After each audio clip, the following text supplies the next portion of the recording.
Dobrý deň. Chcel by som vás poinformovať o kúpe brúsky Tormek T8 na základe videa pána Michala Kadlece na YouTube.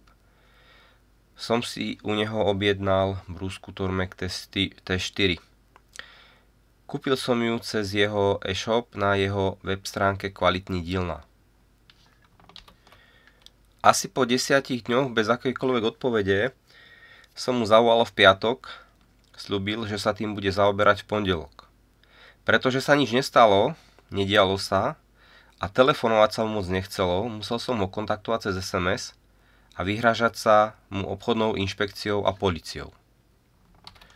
Zaplatil som mu 531 eur aj 43 centov.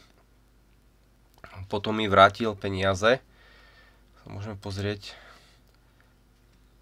501 eur 84 centov. Bol tam rozdiel asi 30 eur, prípadne na české koruny 720. Tvrdil, že tento rozdiel spôsobil prevod z korún na eura. Chcel by som vás poprosiť, dajte si preto pozor na jeho neseriózne podnikanie. Ak si hodláte kupovať niečo od Tormeku, tak ja som si potom kúpil od Drevonástroj.sk. Prišlo mi to hneď na druhý deň úplne bez problémov, takže keď chcete, doporučujem túto webovú stránku. Chcete